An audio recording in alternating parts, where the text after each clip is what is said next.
from across the states, some even from overseas, to advocate for human rights and anti-corruption, using the Tai Ji Men unjust case as the example. Holding this forum in DC, capital of the United States, is very meaningful. It reminds us the spirit of America as a leader of the democratic world, its defense for freedom in many areas, choice of religion being one of them. It takes courage and conscience to stand up and speak out in defending all human rights. We're opening the forum with a video to inspire courage and conscience in everyone with positive energy. Please enjoy. Warriors of conscience, the brave have no fear. Since ancient times, drums have been used to inspire morale and courage and transmit positive energy. The spirit of martial arts is to stop the war and promote good deeds. Even more profoundly represents conscience and justice that modern people need to uphold.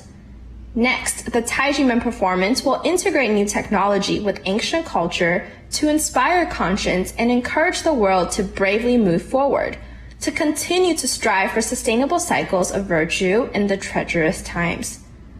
Presenting to you the drum-inspiring conscience, the brave motivated to strive with no fear.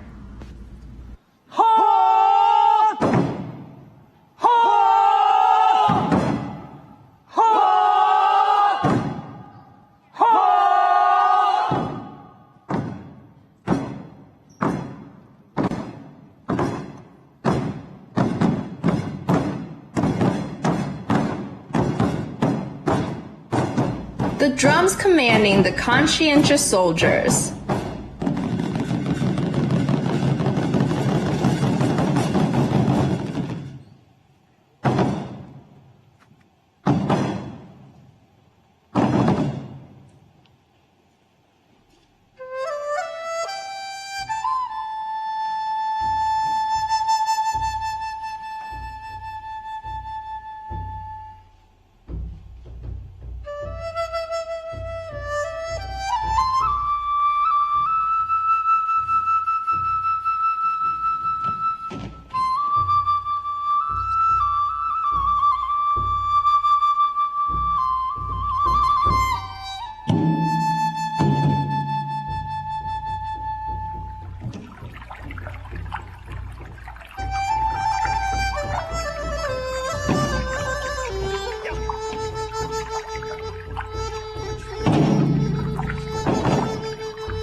Inheritance among the generations take place through the flow of times, leading to the opening of a new era.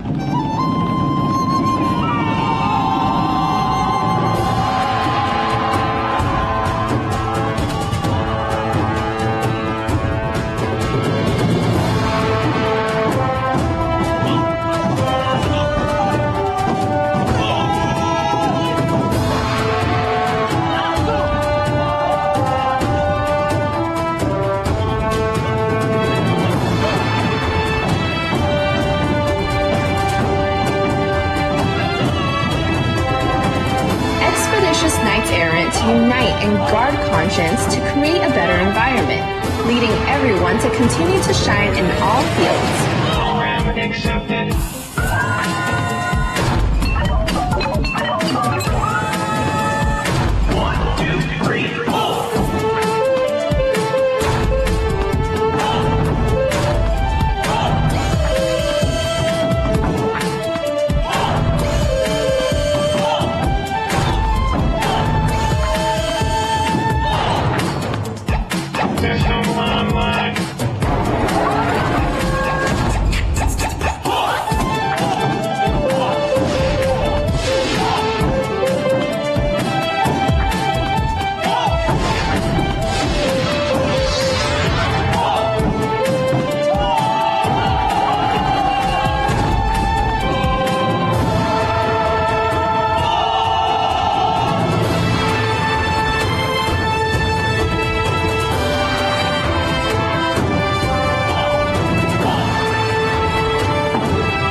awakening of conscience brings out the light of hope.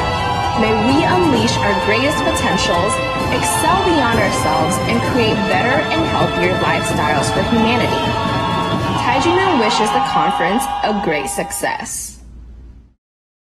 On new religions and editor-in-chief of the Bitter Winter magazine, Dr. Massimo Intraveni.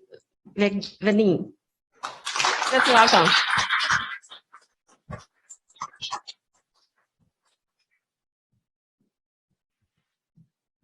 Thank you. It's very refreshing to see our dizi friends in person after a couple of years without traveling for reasons we all know.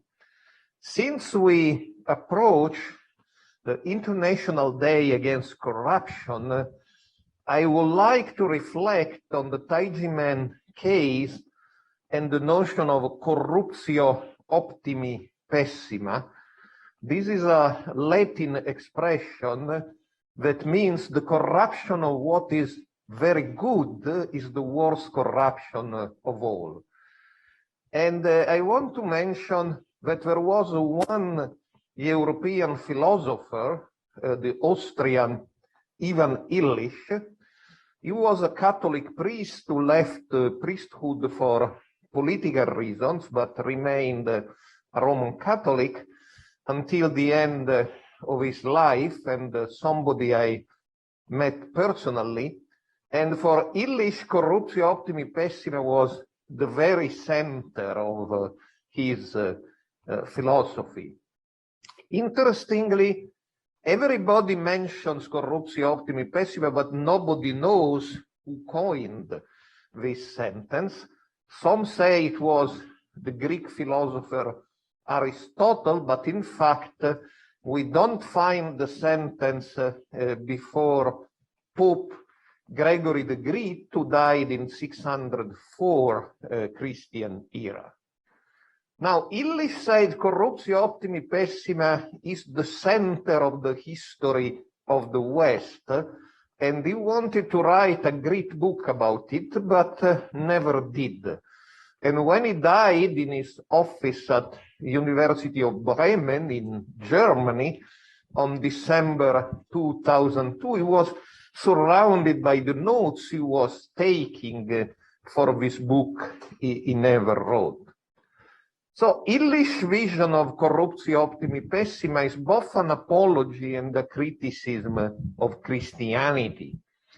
Illich believed that Christianity marked all the history of the West, because before Christianity, there was no idea of universal morality in the West. There was in the East with Buddhism, but not in the West. In other words, if you were a Roman, you were supposed to treat fairly and be kind to your fellow Romans, but you didn't have the same duty toward those who were not Romans. And then Jesus Christ came and he introduced what our friends, the Tai Ji Men dizi, will call peace, love, and universal kindness based on conscience. But unfortunately, Illich claims that immediately this corruption of the best thing which came to the West, i.e. the message of Jesus, this corruption started immediately. Now, you have to understand that Illich was a kind of utopian, prophetic, visionary philosopher, sometimes radical. So he believed that peace, love, and kindness can only exist in face-to-face relations, when you talk to other people. And what happened is these values were managed and absorbed by bureaucracies. And he gives the example that the first Christians, they all kept in their homes a room and some food for a pilgrim or a traveler who would knock at their door. They felt strongly this duty of charity and hospitality. But in a few generations, rather than personally helping those in need, they were asked to pay taxes and to support huge ecclesiastical and civil bureaucracies who would manage boarding houses for the pilgrims. So they were told, don't host the pilgrims, give money in taxes, and the state or the church would host the pilgrims. And for Illich, that was the corruption, because unlike individual charitable persons, large bureaucracies are easily corrupted. Now, as I say, this is a radical idea, because if we follow Illich to the end, we should eliminate the state and believe only in small communities where you help people you know and see face to face. And some people may decide to live in this way, but it's impossible in large communities. However, I believe beyond his utopian radicalism, Illich was up to something important, i.e. that modern bureaucracies may make enormous damage.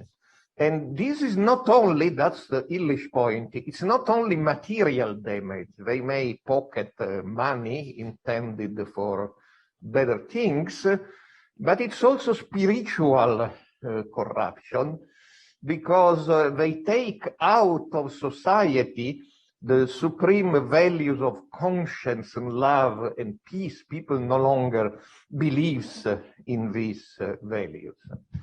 So I believe this reflection is very important for the Tai Ji Men case, and to see the spiritual as well as the material dimension of the Tai Ji Men case. Why do we need the Minister of Finances and tax offices and enforcement offices? Well, Illich might tell us we don't need them, we can get rid of them. And I remember discussing these problems with Illich. Of course, that's impossible, except if you build in the desert a small utopian community. In a modern state, you need taxes, you need bureaucrats, but the point is they are called civil servants, meaning they are there to serve the citizens and not to be served by them. Or said in more philosophical terms, they are there to realize the aims the citizens have decided democratically. They are not there to decide the aim. They are not there to indicate the aim. They are only there to provide the tools to realize the aims. So the corruption occurs when the bureaucrats believe they have the power to decide the aims, and also they believe the aim is bureaucracy itself. So, of course, in bureaucracy there is also material corruption. People who want to pocket money, but there is this very deep spiritual corruption. They no longer regard them as civil servants, but they believe they are the masters. So in the Tai Ji Men case, there was a very material problem, pocketing bonuses. But there was also this deep spiritual problem, as the bureaucrats, at the end of the day, had abandoned their conscience. And they believe they were no longer civil servants, they were civil masters. So I believe in this day, mentioning Illich helps us to see that the corruption in the Tai Ji Men case was so deep that it went beyond the taxes and the money, and it attacked the very soul of a nation, Taiwan, and started eating the soul of Taiwan, corrupting it very deeply. And so only today a solution of the Tai Ji Men case may stop all this erosion, all poisoning of the integrity of Taiwan's soul. Because we know that these processes of corruption, if they are not stopped, normally lead to the fall of the nations. And so Taiwan is very much at a crossroad, because either this process of corruption is seen for what it is or stopped, or the nation will fall. So that's how discussing corruption is so important. Thank you.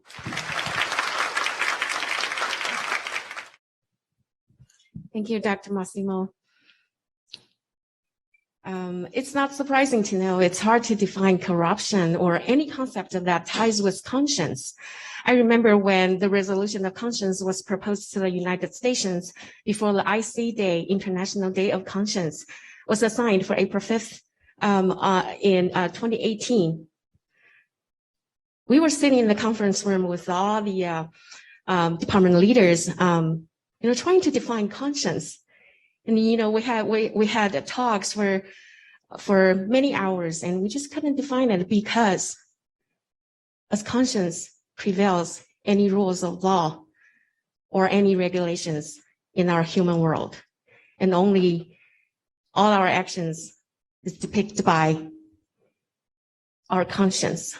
Can we make the world peace and love be true? Right, next, and our next speaker is Professor Pierluigi Zoccatelli, Professor of Sociology of Religion, Pontifical Salesian University, Turin, Italy. Please welcome. Thank you. I hope you see me and hear me. I don't know. Okay, thank you, Willie. I'm very pleased to attend the seminar preparing both the International Anti-Corruption Day of December 9 and the Human Rights Day of December 10. It's an interesting question is whether the 2 days are related. In other words, is corruption a violation of human rights? This question was addressed in an important conference organized by the Maastricht Center for Human Rights in the Netherlands on October 2009, whose proceedings have been published and have influenced the subsequent documents of the United Nations. The question is very important for the Tai Ji Men case, in my opinion. There is little doubt that corruption played a crucial role in what happened to Tai Ji Men. Even without mentioning political corruption, that is a fact that the criminal prosecution of 1996 was politically motivated and based on grounds the prosecutor knew were false. The whole story of the 1992 tax bills and the auction and seizure of Tai Ji Men's sacred land in 2020 is a classic tale of corruption. Tax bureaucrats maintain a tax bill for 1992 that they knew was based on a false assessment of the nature of the gifts received by Tai Ji Men leader Dr. Hong Tao-tse in the so-called red envelopes. They knew the assessment was false, as they had reduced to zero the tax bills for other years, and they knew that the gifts and the ways of giving them in 1992 had not been different from the other years. The bureaucrats of the Administrative Enforcement Agency that auctioned and seized the land had also been told by lawyers, experts, politicians, and courts of law that they were proceeding based on a wrong and substantially illegal tax bill. Yet, they proceeded. Why did the tax bureaucrats and the enforcement bureaucrats act as they did? Because of a peculiar Taiwanese system denounced as immoral by leading scholars in Taiwan and internationally, whereby they get bonuses based on tax bills and enforcement. Said in less technical terms, the law allows them to pocket money. If they recognize a bill or an order for execution as substantially illegal and they do not go on with them, they lose money, personal money, money going to their pockets, perhaps supporting a new car or an expensive holiday. So the system creates a monumental conflict of interest. Unless the bureaucrats are all on angels, the system also becomes a machine to generate corruption. It is a general principle that corruption is an internal matter of the states. They should spot it, punish it, and rectify it. International bodies and other countries can offer suggestions and even shame the corrupted states publicly, but they cannot intervene. However, human rights are a different matter. The United Nations, the European Union, and individual countries, including the United States, have recognized that when human rights are violated, this is an international humanitarian problem, and the international community and individual states have both a right and a duty to intervene. This is why the question whether corruption is or is not a violation of human rights is so important. Even if in the Tai Ji Men case other fundamental individual rights were violated, such as freedom of religion or belief, it is important to argue that the Tai Ji Men shifu, the master, and dizi, devotees, have also seen their human rights violated since they became victims of corruption. The majority position at the Maastricht Conference was that there is indeed a provision in international law that makes corruption a violation of human rights. It is Article 2, Number 1 of the International Covenant on Economic, Social and Cultural Rights.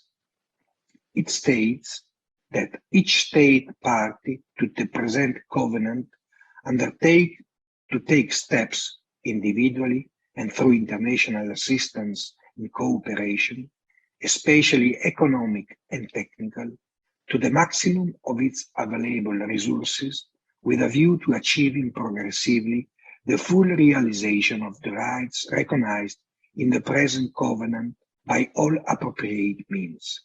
End of quotation. The broad language mentioning mobilizing the maximum of resources, achieving the full realization of human rights, using all appropriate means, implies, according to most scholars, that states should eliminate corruption because corruption prevents citizens from fully enjoying their human rights. The Maastricht Conference had an influence on the final report of the United Nations Human Rights Council Advisory Committee on the issue of the negative impact of corruption on the enjoyment of human rights of January 5, 2015, and on Resolution 2911 of the United Nations Human Rights Council titled The Negative Impact of Corruption on the Enjoyment of Human Rights and dated July 2, 2015. These documents confirm that corruption is a violation of human rights and of Article 2 of the Covenant. This is important for Taiwan because while not being a member of the United Nations, Taiwan made the International Covenant of Economic, Social and Cultural Rights in 2009 part of its domestic law. The situation can thus be summarized in 4 statements. First, according to the prevailing United Nations interpretation, Article 2, number 1 of the Covenant makes corruption a violation of human rights. Second, Taiwan made the Covenant part of its domestic law and should respect it. Third, corruption played a key role in the unjust tax and enforcement persecution of Tai Ji Men, violating their human rights. Fourth, and finally, Taiwan should apply the Covenant and rectify the injustices vested on Tai Ji Men. Thank you for your attention. Thank you, Professor Zacatelli. Right. Any forms of corruption should be disciplined and rectified.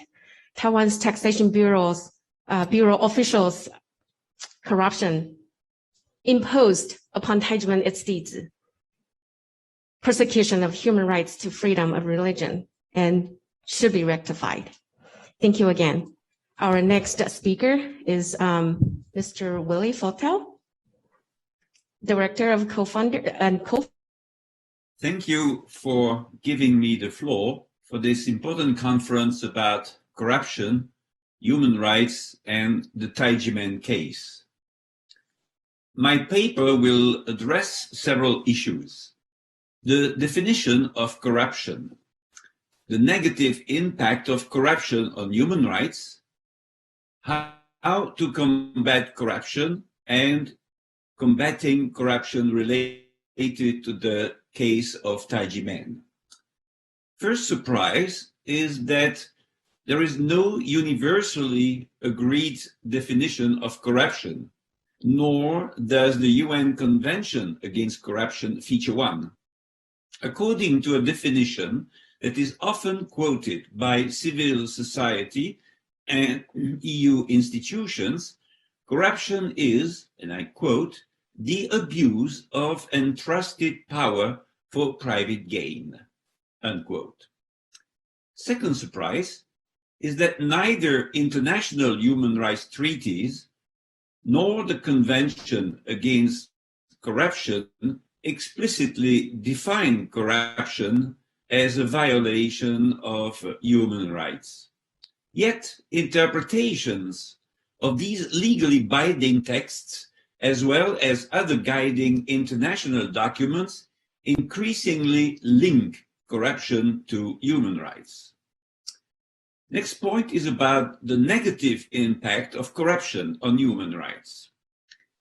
Corruption is recognized as an obstacle to sustainable development in all its dimensions and has a harmful impact on human rights, such as equal access to justice, protection of fundamental freedoms, and non-discrimination, especially in the case of poor and vulnerable people. In addition, corruption undermines the achievement of the Sustainable Development Goals and has a negative impact on peace, stability, security, the rule of law, gender equality, and the environment. The need to reinforce international efforts against corruption stems from the gravity of the issue in today's world. All UN member states, except 6 of them, have already ratified the UN Convention Against Corruption. This is the only legally binding international anti-corruption treaty which has been in force since 2005. But various organizations point out that serious implementation gaps persist. The UN Human Rights Council highlights that all forms of corruption can have a serious negative impact on human rights, but also the rule of law and democratic practices. Judicial corruption limits the right to a fair trial and remedy and can encourage related abuses such as extrajudicial detention and torture.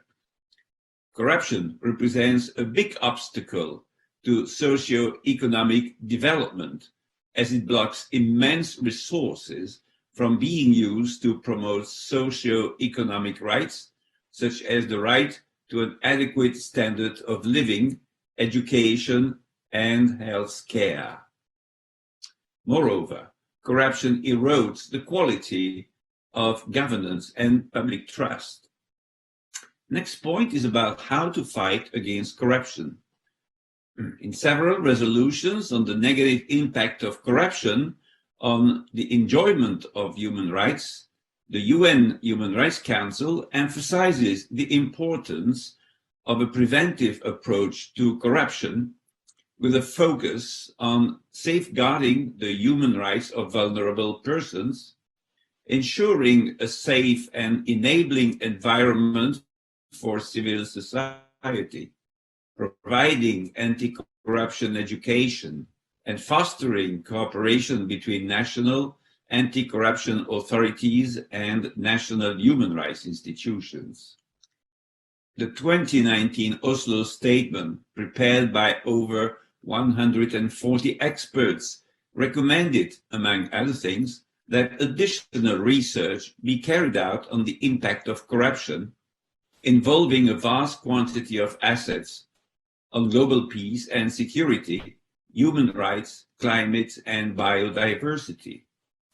From the judicial point of view, the causal relationship between corruption and human rights violations may not sufficiently be clear, as it's not always possible to consider an act of corruption as a human rights violation that could be invoked in a court of law. The International Council on Human Rights Policy, an independent expert forum, maintains that to apply the human rights framework in a legally effective way, it is necessary to distinguish whether corrupt practices violate a human right directly or indirectly, or whether no causal link can in practice be established. To better integrate a human rights law perspective into actions against corruption, international bodies such as the UN Human Rights Council and the UN High Commissioner for Human Rights have advocated a human rights-based approach to corruption. This approach would be complementary to the criminal law approach, which treats corruption as a criminal offense. It would focus on the individual victims of corruption, on prevention and remedy. According to the UN, the criminal justice approach assumes that the state and the public it represents has been harmed by acts of corruption committed by individuals. The human rights-based approach focuses attention on how the state has breached its obligations towards the public by failing to protect it from corruption, and on the need for the provision of remedies by the state. Conversely, respect for human rights in general, and in particular freedom of expression, assembly, and association, and the right to information can have a strong preventive effect on corruption.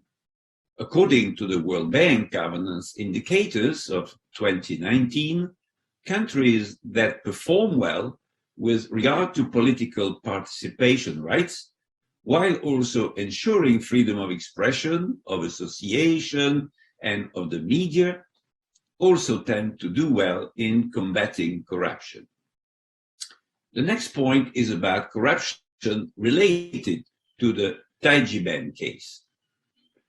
I will first come back to the definition of corruption largely used by civil society and in EU institutions, which is corruption is the abuse of entrusted power for private gain. It is obvious that in Taiwan, there are abuses by the administrative power for private gain. What is at stake here is the system of bonuses, which viciously leads to the overcollection of taxes and even the fabrication of tax evasion cases. This is an abuse of power for private financial gain. If the tax income collected for this year, for example, does not meet the expected amount, the staff member's performance score will be low, and he or she will not receive a tax collection bonus. As a result, individuals in high position will encourage their employees to collect more taxes in order to improve their performance score and be eligible for a promotion. The objective is purely financial benefit, private gain. The beneficiaries of this rotten system are the Ministry of Finance, the National Tax Bureau, and the Enforcement Agency. However, this bonus system, which is a product of the martial law era, has no legal basis, but a fund is budgeted every year for the system. Businesses are often coerced by tax officers to pay some unjustified taxes, and some tax officers would even conduct malicious tax audits for the sake of bonuses. Many people don't owe any tax, but the enforcement agency would forcibly auction their property, as it was the case with Tai Ji Men. Moreover, issuing a so-called wrong tax bill is not punishable. Former Control Yuan member Qianling Huijing once said in our webinar, and I quote, "The bonus system should have been abolished long ago, because bonuses provide an incentive to be greedy. Public servants are paid by the public money. They must work properly according to their conscience," unquote. In 2009, the case of Tai Ji Men, for example, was listed by the Control Yuan in 2005 as one of the major human rights protection cases in the General Report and the work of human rights protections of the Control Yuan, 1999-2005. The case of Tai Ji Men shows that the system of tax bonuses granted to public servants can lead to undue fiscal and judicial harassment for years and decades. It also proves that this system is a form of organized corruption inside the state itself and an abuse of power of their leaders and their staff for personal financial benefit. In conclusion, our NGO, Human Rights Without Frontiers, recommends a reform in the Taiwanese judicial system, especially the administrative litigation system. The annulment of the bonus system, as it creates incentives that can lead to undue fiscal and judicial harassment in total impunity. And, next point, sanctions against those in state administrations and the judiciary who are found to be negligent or to have abused their power. Thank you for your attention. Many administrative corruption have surfaced.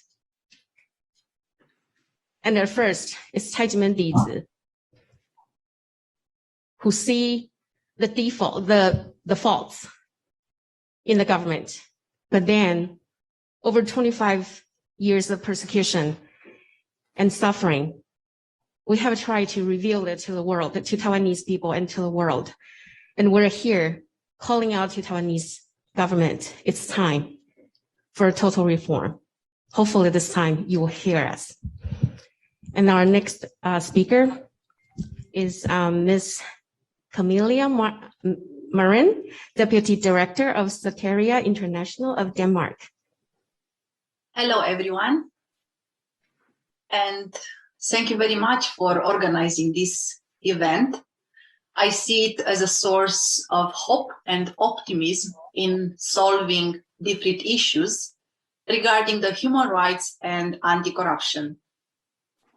Today, the rule of law is challenged not only from arbitrary application of the law within certain states, but increasingly by how the tools regulating the interaction between different national judicial systems lacks a precision, but increasingly by how the tools regulating the interaction between different national judicial systems lacks a precision to hinder abuses and misinterpretations. Thus, the very tool for securing the rule of law open a risk for its corruption. The Tai Ji Men case shows clearly abuses done within national systems, as in the Tai Ji Men case, we can notice that the rule of law fair trial face another aspect. The decision of the court is not applied as such, and thus we face a case of administrative persecution or violence, or we can say corruption. Let's go back in time on December 10, 1948, when the Declaration of Human Rights was proclaimed. In the preamble of the Universal Declaration of Human Rights, one speaks strongly about the dignity and equal and inalienable human rights as the foundation of freedom, justice, and peace in the world. Ignorance and violation of human rights, says the preamble, often resulted in revolting, barbarous acts. Moreover, here is proclaimed the image of a world where man is free to think and talk about his beliefs, free from terror and misery, as an expression of one of the highest aspirations of humanity. Also, it is specified that this statement was intended to be a common ideal of humanity to which all people and nations should and must converge constantly, and by the teaching and the education that they will understand to give their people, each based on its specific, and by bearing in mind that this ideal sprang from the deeply humanistic spirit of the Declaration, strive very hard and use all the means to develop a great respect and justification for these rights and freedoms. What have all these people and nations disregarded since, after more than half a century, the ideals formulated so clearly and strongly by it were simply forgotten and completely ignored? Let's analyze the case of Tai Ji Men spiritual community, which is unfortunately an example for the corrupted state system. Tai Ji Men case is a domestic Taiwan tax law case. It is not a private problem of Dr. Hong. It is a case arising a question of principle and of justice, and of course, of religious liberty. This case, which is a tax case, actually, it is mostly a freedom of religion or belief case. To let persecution and discrimination to be shaped as private financial matters or even criminal charges has a long history. The corruption, biased application of the laws is systematically observed in the structures of different countries. The morality and ethics, which should be at the base of all natural and supportive structures of a country, are very challenged lately. The concern for the Tai Ji Men case, which can become a precedent case for unfair, biased taxation, shows the need of action and standing for human rights violation and anti-corruption. Tai Ji Men faces injustices and biased application of laws and courts' decisions in their case for 25 years. We wonder for how long the Taiwanese government wishes to prolong this administrative violence and apply corrupted rules upon Tai Ji Men community, And also, as Willy Fautre mentioned earlier, there are so many officials even knowing about this bonus system, which actually is so biased in itself because it becomes a temptation for those employees in order to just receive themselves bonuses to apply unjustified taxes to different people or to different organizations. Who is responsible and can take action to correct and finalize this situation? The highest courts and authorities of Taiwan had concluded that there were no cults, no fraud, no violation of the Tax Collection Act in the Tai Ji Men case. And this decision, even though given for since several years, is not yet applied. Now we see that arbitrary use by National Tax Bureau, who claimed that the content of the red envelopes should not be considered as a gift, but as a tuition fee for receiving training in the so-called cram school, it's applicable only for the year 1992. And for the rest of the year, it's just considered gifts. Why is this? How that actually in the same case, in the same system of the school, still this biased application for only 1 year can appear. Yeah, we know that the gifts are not taxable while the cram school's tuition fee is taxable. But this actually, it is behind all a case which the judicial system should consider, and if the decision of the court is given, to be absolutely applied. And as the system, the Taiwanese system, who should protect, who should take care that the court decision is applied entirely and not this to become a case of the National Tax Bureau. Because we can put a simple question, what made the year 1992 different of the other years? How can Taiwanese authorities justify abuses against those who wish to freely express this kind of spiritual experiences and beliefs? Abuses that after more than half a century after the promulgation of the Universal Declaration of Human Rights still exist in the form of inadmissible moral atrocities committed against those people. There are several questions and angles to take and to analyze. We can observe that the administrative system has the tendency to take over the judicial one or over other institutions of the state. The administrative system, mainly based on the control obtained upon people through bureaucracy and control upon the money, can easily become a tool for corruption and biased taxation.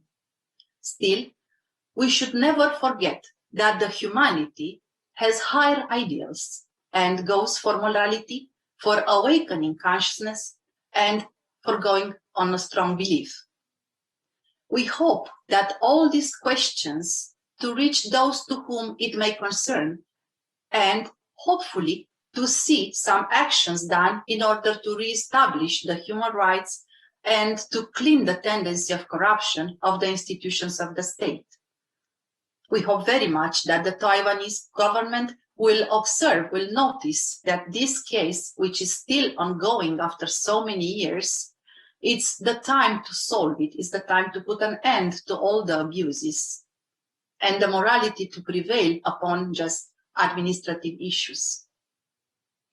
And concluding my speech, let me express my gratitude for the perseverance and optimism that Tai Ji Men shows and shares by standing for their case, for their rights, bringing hope to the many others around the world who have not yet found justice, but are still persecuted in violation with the universal human rights of freedom of thought, conscience, and belief. Thank you very much for your attention, and we go for the hope and respect of the human rights. Thank you, Ms. Marin. you and we all, we wonder how long Taiwanese government is going to keep this going. It has been 25 years, a quarter of the century. So the big question is, yes, of the century, yes, how long is Taiwanese government is going to keep this going? And the big takeaway from Ms. Marin's speech, we should never forget humanity has high ideals. We hope Taiwanese government will observe and notice this ongoing case and should be put to an end immediately.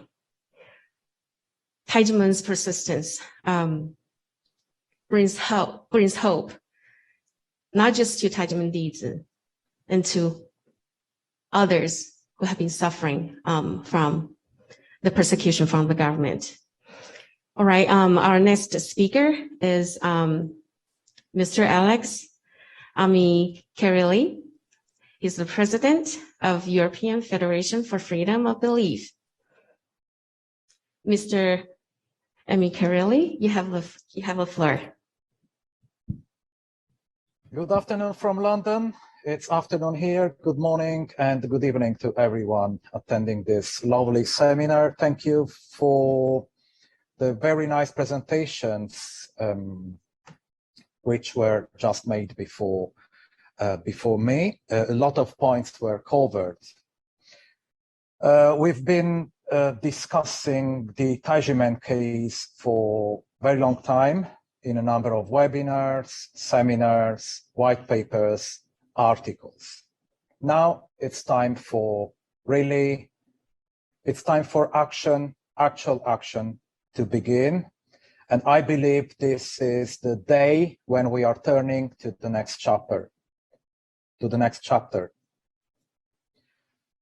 Just as a personal note, when I first visited Taiwan over 10 years ago, while visiting a temple, I noticed pictures of some men over the walls, and the guide of the temple explained to us that two of those people in the pictures were actually two politicians, a father and a son, that were no more with us as they had been executed for corruption. So I realized that corruption is taken very seriously in Taiwan, and I started asking questions about the situation of corruption in Taiwan. So because of my legal interest, my legal background, I started looking for more data. And apparently based on some recent research, there have been improvements in Taiwan insofar as there have been less cases of corruption. So Taiwan is actually improving and standing as a democracy, as we all see Taiwan as a democracy in Asia. Nonetheless, there are issues in the Tai Ji Men case that need to be addressed, and this is what we are trying to do as a group of fellow human rights advocates from different backgrounds and from different countries. From what we could say over the last over a year perusing the Tai Ji Men case, we can indeed say that corruption is at the very core of the Tai Ji Men case. If we look at the court case, raising goblins was a fabrication. Providing fake testimonies, making up fake stories was part of the conspiracy against the Tai Ji Men group.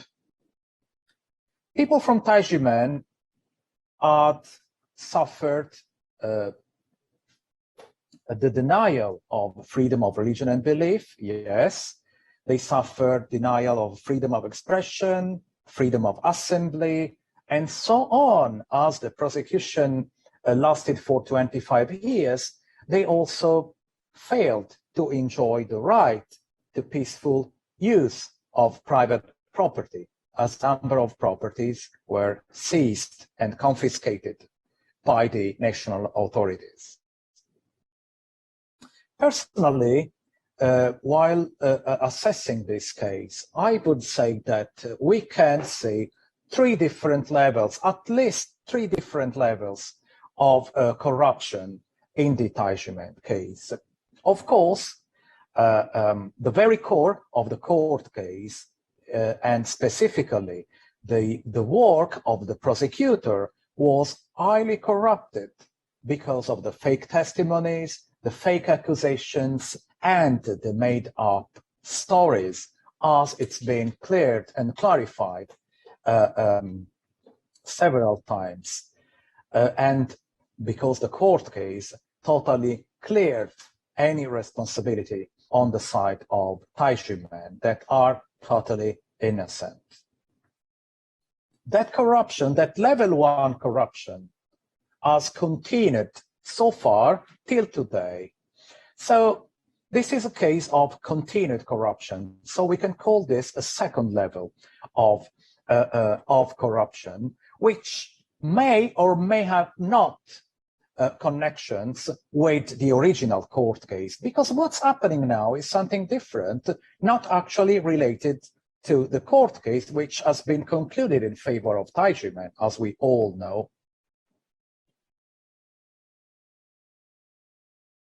Where this case of persecution of Tai Ji Men originate from, we don't actually know. But it may only be a case of domestic persecution, so someone disliking Tai Ji Men to the point of causing all the trouble that has been caused for the last 25 years, or there may be what I would call a third level of corruption, so a case of international corruption.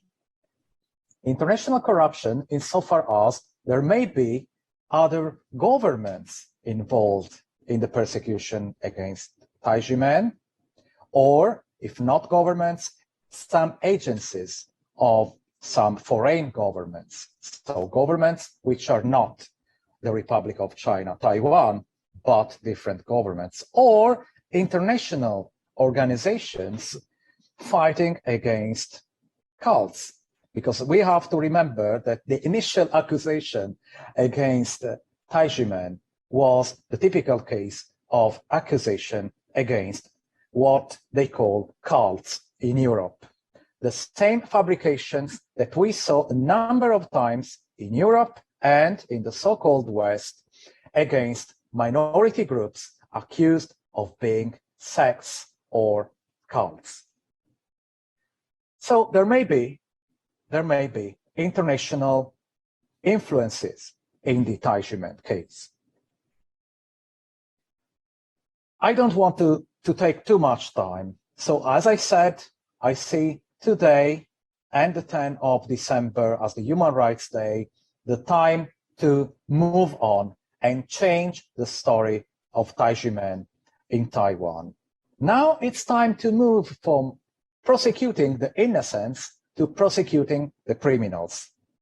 It's time to start a new chapter also in court against those who are wrongly accusing Tai Ji Men, those who are wrongly violating their rights. It's time to return properties and lands to Tai Ji Men, to the dizi, and to the organization, and to Dr. Ong. And it's also time to pay damages for all the sufferance these people experienced over the last 25 years. We heard a number of testimonies of people who suffered incredibly. And that's very insane that a democratic country like Taiwan can permit this to be continued so far. This must be stopped.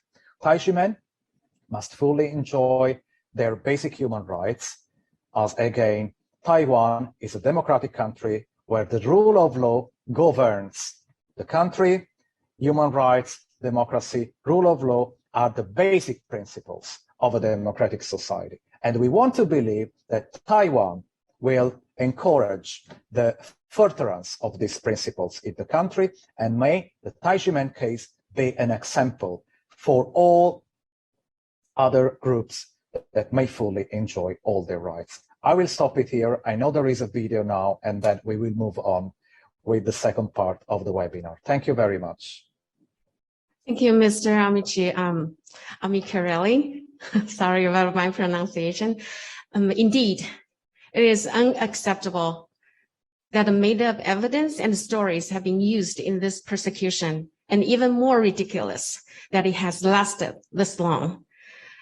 The media captured prosecutor Hou Kuan-ren saying that he accused Tai Ji Men of raising goblins because, quote, I saw a streak of shadow in his eyes, and based on my years of experience, I suspect it so, unquote. It does not make any sense. How a case that started from such unscientific and unlawful means should last this long without the government's support to rectify the case. It's just not right. We thank you all for spending time to show your support for the Tai Ji Men case and also for human rights around the world. And thank you all for joining us today. I know some of you have your next commitment. So we would like to take this opportunity to take a group photo with you guys. We're going to take 2 photos. Our live audience and the speakers, please remain seated. We're going to have our photographers going on the stage to take a photo facing down. And then the second one would be, we would be inviting our speakers to go standing next to the our big screen with all other speakers on the Zoom call to take another one. Oh, do we want a banner? Do we want one with the banner? No? Okay. Let's still do one call out for human rights. Right. When you call out, please raise your right hand, the right arm, to put it in front of you, right? Including our Zoom callers. All right. Okay. Right. For human rights on 3. 1, 2, 3. For human rights. One more time. For human rights. For human rights. All right, thank you very much. Please return to your seat. Thank you so much for joining us again on the Zoom call. And we understand if you have to leave for your next commitment, and thank you again. And next we have a video to show with all of you. A lot of comments and statements from religious leaders. Please go ahead.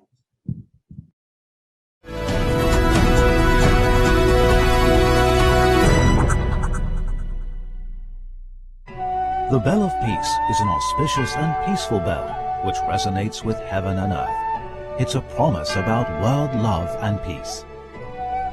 The article, The Love of the World, a Declaration of Peace, is our common wish. Ringing the bell with the wish makes all living beings prosper and love and peace last forever.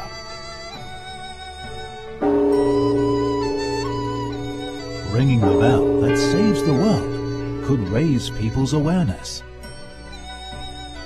Only by congregating the wishes for love and peace will all living beings be able to thrive and love and peace be sustained forever.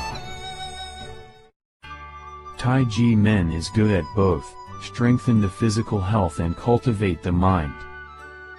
The action is very meaningful. Today, I wish our Tai Ji Men Cultural Goodwill Group the best of luck on their journey and their holy mission. Dr. Hong, I believe, is such a great person who has accomplished this. If this can be propagated over the world, our planet will undoubtedly be a better place to live.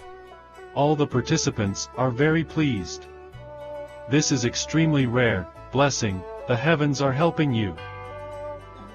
The sky is also smiling, joyful, and no rain, which I believe is also the intention of the God.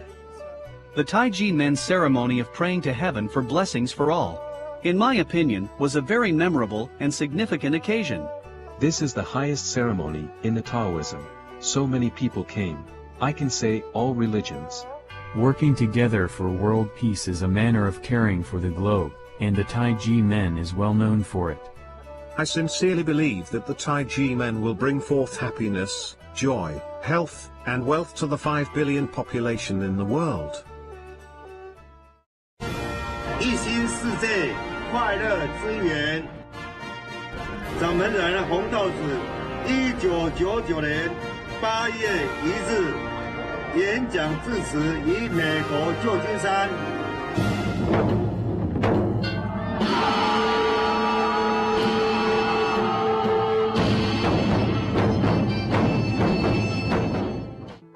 Tai Ji Men's wide-ranging and profound culture is endless. Tai Ji Men dizi are devoted and kind-hearted, friends to all. The spirit of Tai Ji Men is that we are all of the same flesh and blood, and we love one another as brothers. Tai Ji Men Culture Goodwill Group chose this window on the world, that is the U.S., in hopes that more people of different faiths and races, be they rich or poor, might all be blessed, like us, with happy and with joyful hearts.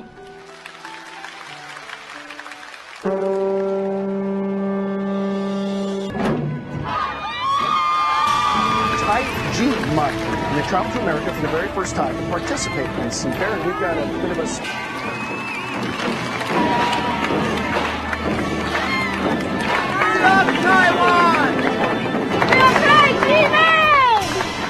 From the torchlight parades in Seattle and drum ceremony in Washington State Capitol to Capitol Hill.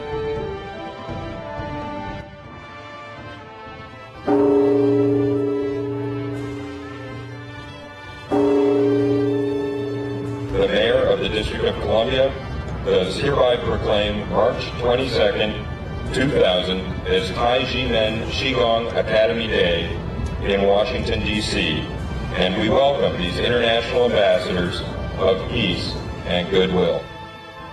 So Mayor Harris welcomes Dr. Hong, and he declares September 16th, today, as Dr. Hong Day. We congratulate you. Tom Bates, Mayor of the City of Berkeley, hereby proclaim August 5th, 2005 to be Federation of World Peace and Love Day in the City of Berkeley. Tai Ji Men understands this, that our conduct must mirror our words, must match our sentiments, pointers in the direction in which we should travel. This is academy. It's one of the very important academy in the world. So I want to commend you, and I want to somehow show you my support and the support of the Dominican people. So many young people whose conscience can be inspired. His words resonated with me today.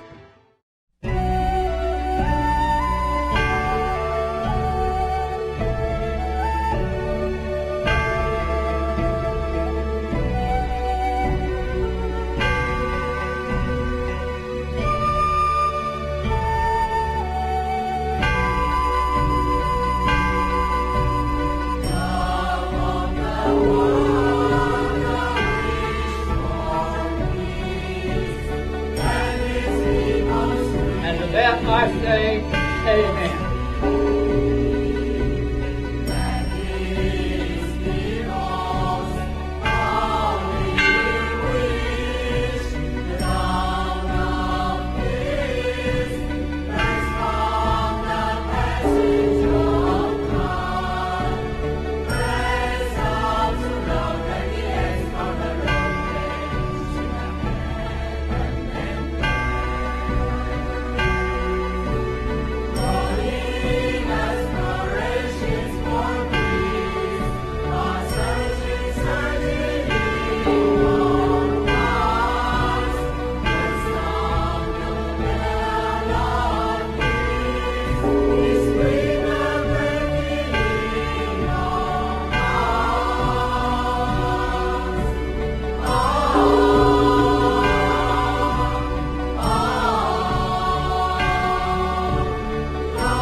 promoting democracy and to reaching out to others will not only bring prosperity, but peace to people.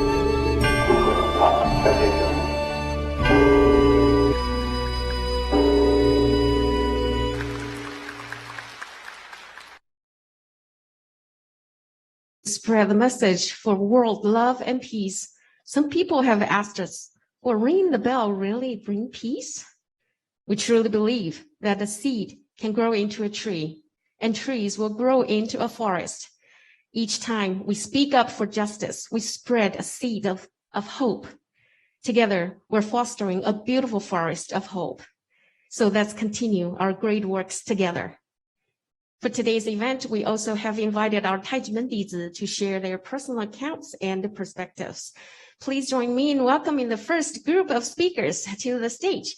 Ms. Sisi Han, Ms. Coco Ye, Ms. Polly Han. Welcome. All right, our first speaker could not join us today, but prepared her version in the video. Let's welcome Ms. Yijing Chen's message.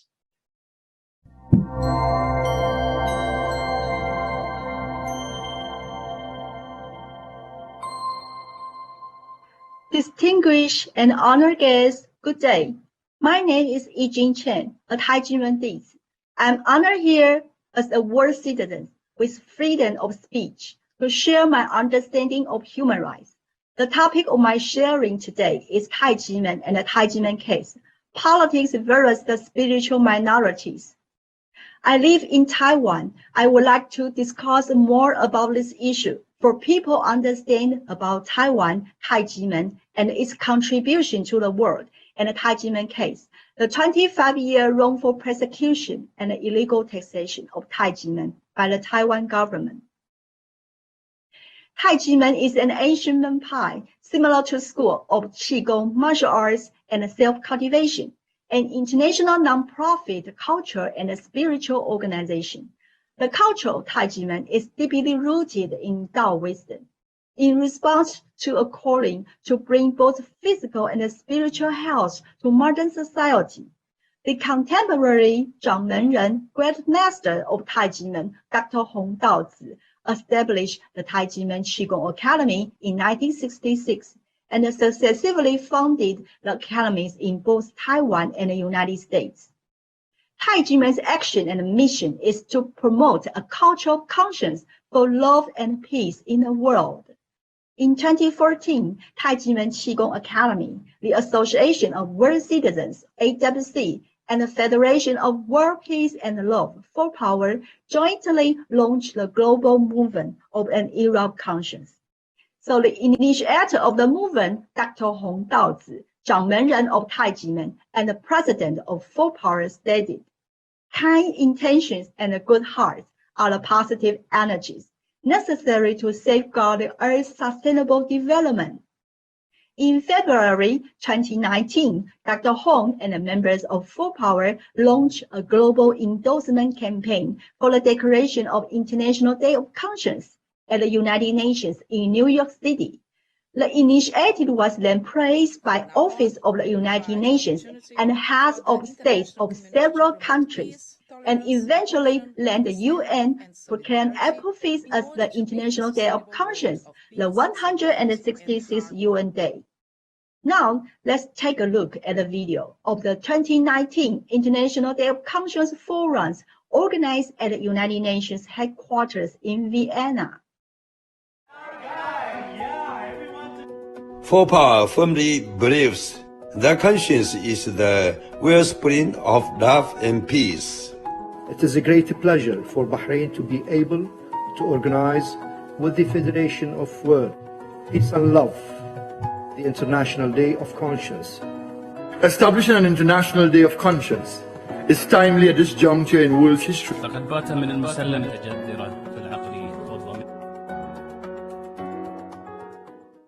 The UN's designation of April 5th as the International Day of Conscience marks a significant milestone in human history. The conscience movement encouraged people to start by themselves and to work together In line with the UN 2030 Sustainable Development Goals, first, quality education, and Goal 17, diverse partnerships, contribute to the sustainable development and world peace. So till now, the Declaration of the International Day of Conscience has been signed and recognized by people from more than 196 countries. And the International Day of Conscience ICD website and Full Power have organized and participated in more than 40 global online events to promote the conscience and celebrate the United Nations Day, bring together many heads of state and leaders to contribute their excellent opinions. So this year's Dr. Hong and Tai Ji Men have visited over 300 cities in 101 countries to promote the conscience movement and the International Day of Conscience through the multiple and active events, such as the wisdom dialogues with the international influential, the cultural exchanges, ring the bell of world peace and love, participation in many UN events as a non-governmental organization, forum announcements, and the promotion of the Declaration of Conscience, etc., which have received the support of many international heads of states and leaders. With a common goal and a vision for a mission of love and peace in the world, Dr. Hong has maintained a correspondence and a friendships based on selfless devotion with heads of state and world leaders over the years, including the past popes, the Secretary General of the United Nations, the President of the United States, and others. The former U.S. President George Bush praised Dr. Hong for his efforts to preserve the rich custom and history, and to help others take pride in their roots and appreciate the values. In a personal letter, the former President Barack Obama said, Dr. Hong's words and support are always in his mind. The Secretary General Ban Ki-moon also thanked Dr. Hong for his meaningful inspiration and for working together for the noble ideas that the UN upholds and defends. So these photos are all a testimony to their activities. I think that these international leaders really felt the importance of conscience on the world. Through the cultural journey of conscience by Tai Ji Men, Shifu, and dizi, connecting these influential people around the world has indeed ignited the light of hope for love and peace and boosted the world with an injection of conscience. Tai Ji Men's approach in promoting the conscience movement is also their way of practicing the conscience.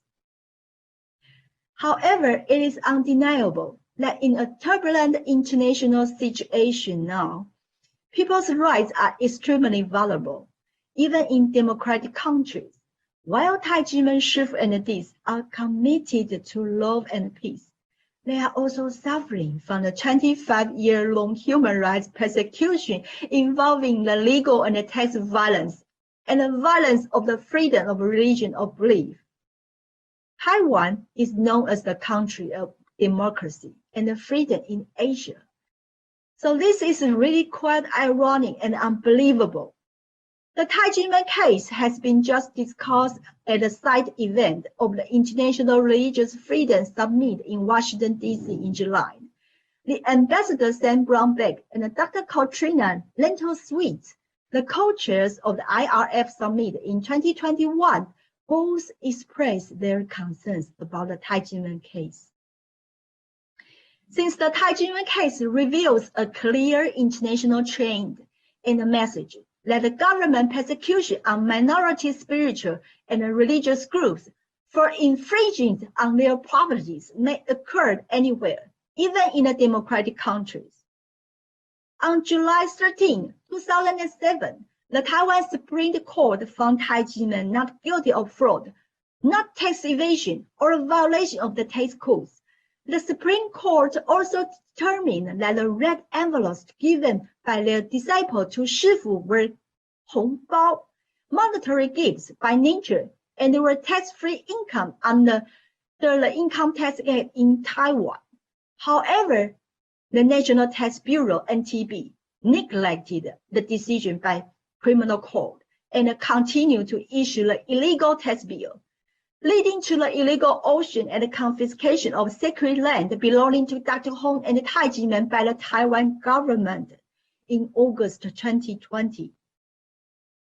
So the fourth persecution of Tai Ji Men in Taiwan is not only the confiscation of Tai Ji Men's land and assets, but also a serious infringement of the human rights and the dignity of Tai Ji Men shifu and dizi. It is a fact that Tai Ji Men shifu and dizi have spent plenty of time and energy in the Tai Ji Men case already. In the absence of the case, they would have dedicated their positive energy wholeheartedly to helping the world rebuild a cultural conscience, love and peace, and make the world even a better place. So this is not only a loss for Taiwan, but also a loss for the whole world. So in conclusion, Tai Ji Men's rights were violated by the government through both the criminal law and the tax law persecution for 25 years. The book, Who Stored Their Youth, recorded the difficulties faced by members of Tai Ji Men with government's abuse power and bureaucracy. This shows that the democratic rule of law in Taiwan has not been truly implemented and valued, and highlight why the education of conscience is so important. For the human rights of all world citizens, I sincerely call on the Taiwan government to abide by the law and the procedural justice, to implement the human rights protection, to redress the Tai Ji Men case immediately, and to return the justice to Tai Ji Men. Thanks for your listening.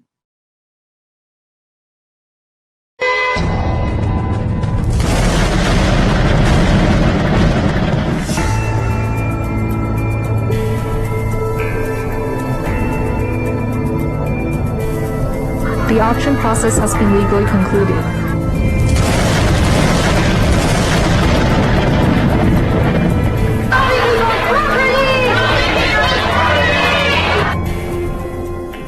I saw a strip of shadow in his eyes. I think that he might have raised goblins. If based on the look in your eyes, a prosecutor can decide whether to prosecute you or not, then there will be no peace in Taiwan. Where the indictment is unacceptable. If the tax authority uses this indictment as the basis for taxation, I think it is questionable. The code doesn't count. The code doesn't count. The code doesn't count. It has been confirmed that the money involved is a gift rather than income. So there is no issue of income tax. You can go to the website of the Control Yuan to see that I have issued 7 corrections. For each correction, the NTB said, we made a mistake.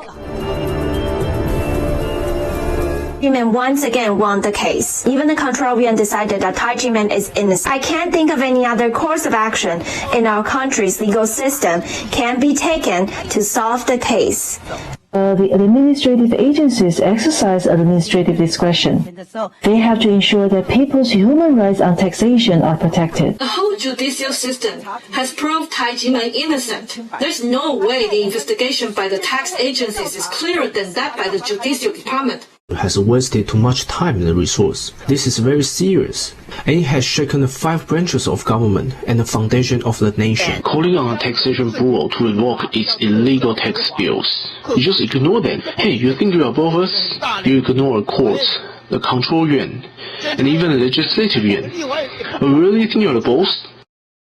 We request that the Ministry of Finance conclude this case in 2 months. Gifts in nature. The others all say gifts too. Let the NTB of the Central Area submit the report to the Ministry of Finance. Okay, we'll do as the Deputy Minister says. Revoke it? Okay, area will report to the Ministry of Finance. Between 1966 and 1990, Tai Ji Men had no tax problems. From 1997 to this day, Tai Ji Men has had no tax problems either. Why did you impose taxes on Tai Ji Men only for 1991 to 1996?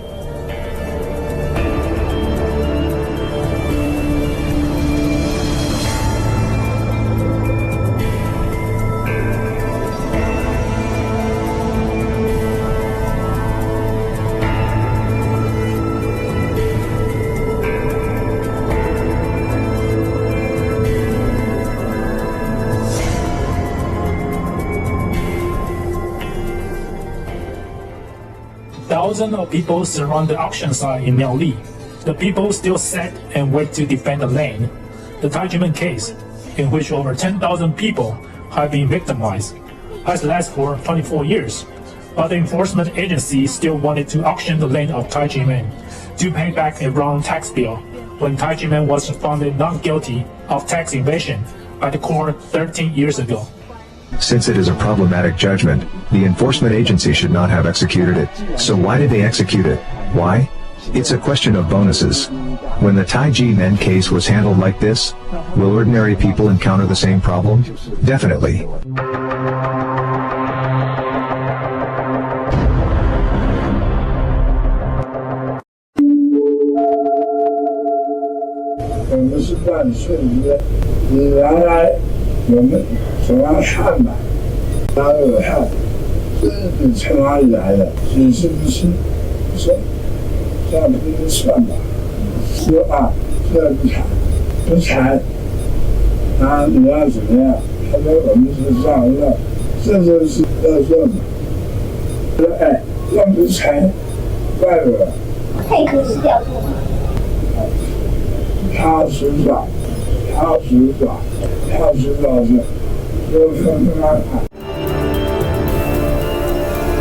Search was conducted on December 19, 1996. He said that there was tax evasion. The income tax in 1996 cannot be audited until April 1997. They had not yet filed their taxes. How could you investigate tax evasion? How do you know how they will file their tax return? Therefore, the tax years involved in the case clearly showed that this violated the tax law.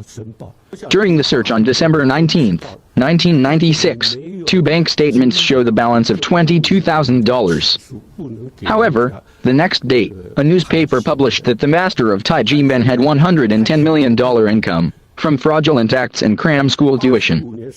You can't make such an inference even when you are writing a novel. The so-called evidence obtained after the search can be proved to be false, because you already said the amount. The transcripts and testimony. When were they done? Definitely after December 20th. Could I know how much tax you have evaded the minute I am assigned to the case when auditing taxes? It's more than illegal taxation. It's the so-called framing. $22,000 was blown up to be $110 million. Then this is all imagined.